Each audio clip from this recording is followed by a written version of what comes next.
All right, I'm bored and I ain't got really nothing else to do, and I've been thinking about this for a minute. So I thought, why not ask the internet? Because there should be other people out there who at least should have some form and of an idea of at least what's going on, right? So I'm looking at the Isom comic books, and I'm sitting here making up theories. One about Yaira, because Yaira's in this comic book coming up, and for that one, I've already got my own theory about what's going on with that one. But I also have another question, right? So I already know Isom is an X-Up. The little girl practically figured it out, which I think she's an X-Up as well, but she's more of a highly intelligent kind of thing going on, which also led me to believe of a third theory. So I'm gonna just do this how I do it. The first theory is thinking, do the X-Up gene travel through family ties, and does that give them the same power and abilities, right? So basically, how Isom had more durability, he was stronger, and he does give the appearance of he has a higher intelligence at times. We haven't really seen it go as far as possible, but he's been keen to piece together things here and there, showing that he's up there. He's up there. He's got big brain. He's up there. But the little girl has been showing to show extreme intelligence and could figure out that when he was picking her up, he wasn't straining like everybody else, like, super strength wise, because she was getting so big. Maybe, possibly, as time goes on, this character ended up showing that she does have more durability, that she does have more super strength, and it just comes to Isom's family that it ends up having, these acceptability.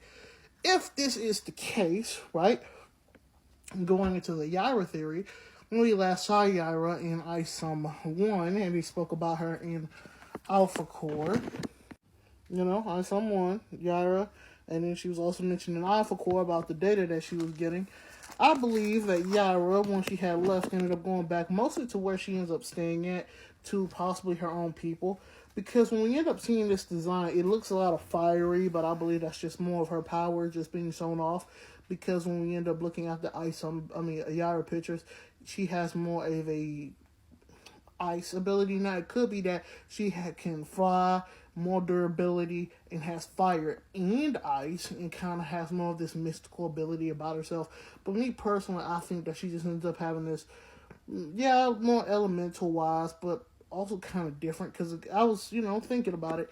What if Yaira, and if this is an ability that comes down to families, came from an offset, different place where all these people have different elemental abilities, these different X-Ups that stay off on the wayside, that do their own thing. And due to her family picking and choosing specific genetics, ended up giving birth to Yaira, this character here, where she ended up having a bunch of different abilities, and yes, she doesn't have them all, right? Her family, while they do pick and choose which one she wants and which one they don't want, for specific people to help their family get more powerful and possibly rule over this village into a different place on the wayside. Side. This, again, is just my theory. It hasn't been confirmed. It won't be confirmed until her book comes out. But, hopefully, I hope, well, I ain't going to say hope. I said this is more of a theory than anything else. Now, moving on to my last and final theory. Well, not just final, but Bloodruth, right? So we ended up catching Bloodruth in Isom number 2. This is issue number 2 of Isom number 2. And we ended up catching Bloodruth. Now, I'm going through this book again, and I could be mistaken, but I don't believe she made it clear that she is an X-Up. And as I'm reading the comic books, I didn't catch any fangs on her. So I don't believe she's a half human, half vampire type deal. But then again, there is the whole retractable fangs deal if we are using those. So she could be a half human, half vampire, a blood witch, or just some different type of variation, possibly blood magic in there.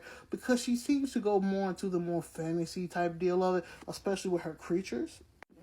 And with her, dealing with demons and whatnot, and Sam, the character who was captured in Isom 2, then ended up getting him. It's been long enough. If you don't have the issue by now, it's your fault. She ends up catching him, and he has this mark on his back. Now, that is more information I want to get into. Is that going to turn him into a demon, right? Because when we have these other people are dead. But he is still alive. Is it possible? Is it possible, and this is just more of a theory, right, that they go around killing, at least beating people up, putting marks on them, and if you can survive then they put the mark on you and it turns you into a demon and or some form of demon hybrid or something like that. Well, you fall underneath the command of the big guy, this dude, where you end up finding under control of him, as he goes on to amass his army to end up fighting off more of these people. So he's already screwed with Isom, right? He's already picked the person who's going to fight up against.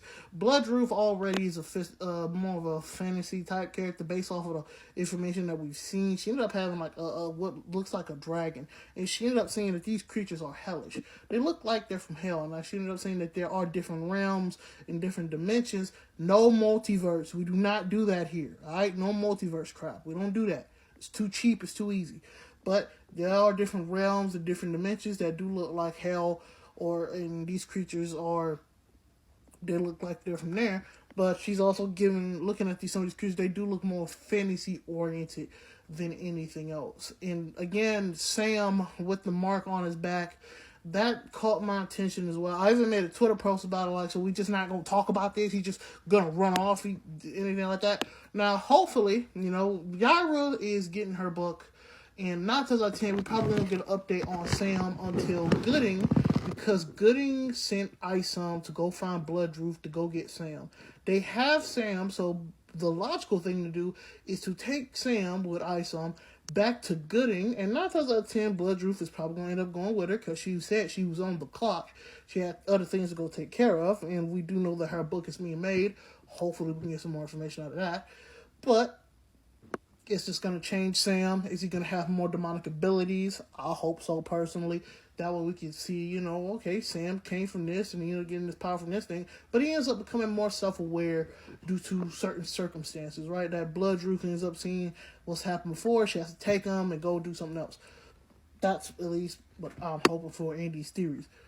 Going off all this, seeing all this, this is all that was going through my head. I was thinking about it, wanted some information on it. Hopefully we can see more of these things as time go on, because we are only in